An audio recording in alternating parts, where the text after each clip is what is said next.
Hello, everyone, and welcome to In-House Counsel Insights, which brings together in-house attorneys in a range of practice areas to share their experiences and tricks of the trade. On today's show is Matt Hitchcock. He's Associate General Counsel at Vault, and I'm going to be very transparent here. We met because we're both Stetson Law alumni. I didn't graduate from Stetson undergrad, but I did go there for a short period of time. He's actually a double hatter. He went to undergrad Triple. and to the law school. So we connected through that. Great guy. So I wanted to bring him on the show today. Matt, thanks for being here. Thanks so much for having me, Chris. Great to be here today. So let's start with what your background is. You're a very business focused guy. Yeah. You went to Stetson undergrad for business. You went to Stetson Law and also got your MBA, so a joint JD MBA. So did you always know that you wanted to be in the business world and involved in businesses in some shape or another?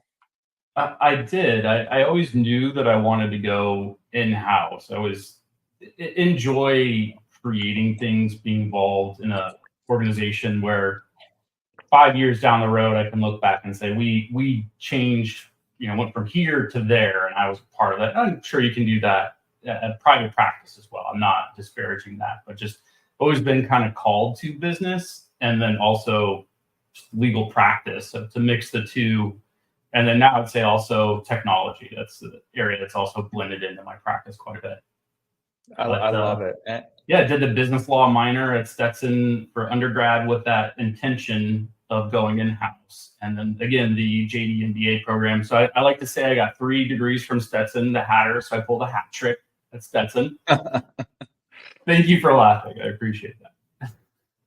And then, and it kind of, oddly, I know we discussed when I ended law school, the winter of 07, took and passed the February, the spring bar 08. The economic situation wasn't so great, but that actually kind of turned out to be a silver lining for me.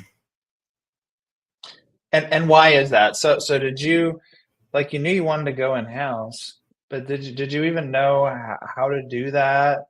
Because I didn't. I don't think there's many ways to do it, and I do think There it's are, yeah. rare for someone right out of law school to go in-house. I do know that for sure. Oh, yeah, absolutely. I would say I came out at a time when you were starting to see organizations being more open to younger attorneys as in-house. Generally, historically, the idea was you would have to practice in some capacity somewhere for a number of years, and then maybe you'd get an opportunity with a client. If they were just spending so much money with you, eventually the client thinks, well, it's cheaper for me to hire you as an employee full time than it is to keep paying your billable hour. No. But because of the way the economy was at the time in 08 with the stuff, mortgages tanking, and I got an opportunity to be a consultant at a company, and then that turned into an in-house opportunity, which has been where I've been ever since. Okay. But let's just dive into that a little bit more because I think it's important. It's funny. I was talking to a 30-year-old the other day in real estate, and I asked about the Great Recession in like 07, 08-ish. And I was like, "Do you even know about this? Have you heard about it?" "Well, yeah, I've heard about it, but I was like in elementary school, and they didn't live it, and I lived it. So I was one semester behind Yeah, you. So that's it. So we yeah. both were in that same time period. Tell me about how you felt at the time, because I know for me, I wanted to be like I was dead set on going in back into real estate. That's where I started my career. I was going to be Oh, in the yeah. So real you were estate that was department. your track. Whew. Yeah, I Yeah. knew exactly what I was going to do. I was going to be a real estate associate, and I got a job at a good firm. And they're like, "Good news is we're going to keep your job, but bad news is you're going to do litigation." I never thought I would do litigation Mhm. ever. It was like never wanted to do it, but I just did it. And it turns out, looking back in hindsight, It Yeah. really helped me develop into a more rounded attorney, and I'm grateful for that experience. But talk about that to our audience about maybe the fear that you might have been going through at the time, graduating in a market where there's like Oh yeah. no jobs. Yeah, I was lucky to get some interviews at some places, but there were roles that I really wasn't excited about. But I would have taken Okay. anything, and I think that's too. We also had that conversation of you got to take those opportunities when they come, and if you knock it out of the park, hopefully someone's going to notice that and then give you a bigger opportunity. And I feel that's really Right. where I started. I had actually two consulting roles, and the first one was just I made enough out of that to pay my student loans back. Like that was it. Yeah. So Yeah. that was a little bit disconcerting of thinking, wow, I went through all this schooling, took on all Right. this debt because I did take on some debt through law school, Right. and this is what it turned out to. But then Right. 3 months later, I got another consulting role to vet out and implement a contract lifecycle management system for a company, and Mm. then 3 months after that turned into an in-house role where then I was able to grow and be mentored by other attorneys that had been in private practice at some pretty big firms. That was a really great environment for me to learn and grow in. So how did you do that? So you graduated, you're looking for jobs. Are you going on Indeed? I don't even remember if that existed at the time. Are you going through other It's things? Are you going to work with career development and then you networking? Yeah, networking has always been those that know me, and especially my involvement with the Association of Corporate Counsel. I've been very Okay. involved with the Tampa Bay chapter here in the Tampa Bay area for 10, 15 years. And really, the power of community, the power of having a network of, yeah, I'm sure you got the same spiel because, again, we were just one semester apart from each other, Chris, of people learn your reputation. The professional world is smaller than you think, and if Right. you build a bad Uh-huh. reputation, then that's going to follow you around. But that first consulting role was a friend from undergrad that, hey, we need someone to kind of take a look at our leases. They needed someone to kind of go in. It was a property management company, take a look at all their Mm. property lease files and get things in order. Especially one of their properties was had a HUD contract, Section 8 contract. So there's an audit upcoming that they needed to make sure they were ready for. So that, again, not what I went to law school for, but that opportunity and getting so much familiarity with dealing with a government audit, for one, and then reviewing so many leases that I just was very good at them at that point. That led into that contract lifecycle management consulting role, and then from there in house. And then was that the one that led to an offer? Yeah, yeah, Okay. doing that CLM role, And which that that okay. is having those skill sets, having technology, and I think is having those skills there Okay. has also been a huge help. And that using technology to improve the legal department to do my role more effectively has always been something I feel that's helped me along the way. That totally makes sense. And let's talk about tech in a little bit. But I was thinking about skills. So hard skills, if you want to call them, versus soft skills. And so, you have business, tech, and legal, but it sounds like a lot of soft skills have played a part in your career. What do you think are more important, or they're just all important? Yeah, it has to be all important, and I don't. I would struggle to give. I think it would depend on the scenario, which percentage to give to it, and it has to Right, go right. back and forth. Because in certain situations, you got to have the knowledge, the expertise. I was talking to someone today about using AI in law now, and oh well, how much do you think we can rely on that? Well, it's a tool. You still have to have the legal knowledge and Right, expertise and skill to use the tool and know if it's right or wrong. right, But then, again, to go back to the question, you also have to people have to like working with you.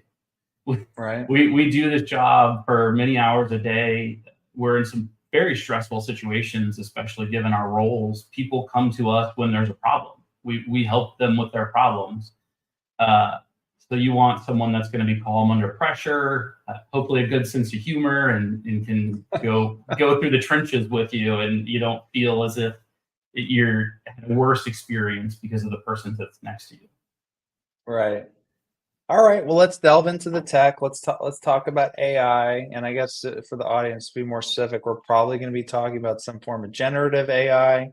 Um, so just basic. What's your favorite program right now? Just for personal or business use, doesn't matter.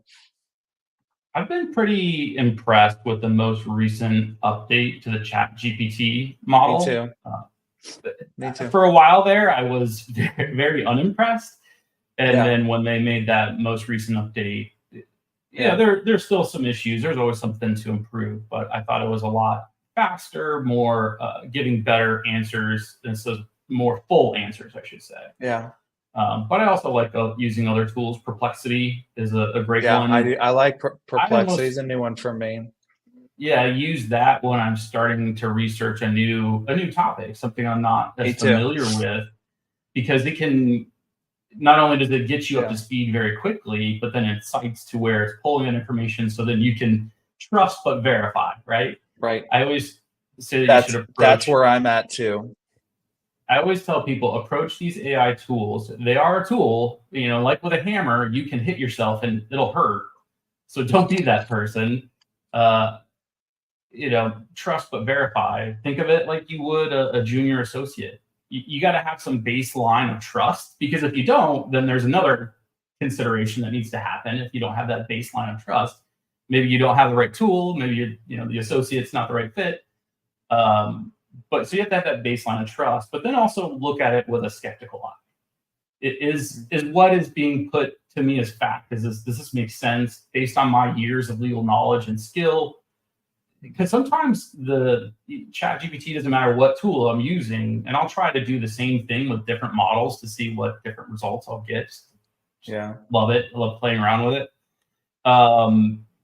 It's very far off, or it's just something I wouldn't use. So that maybe the benefit of it is, well, that's a way not to do it.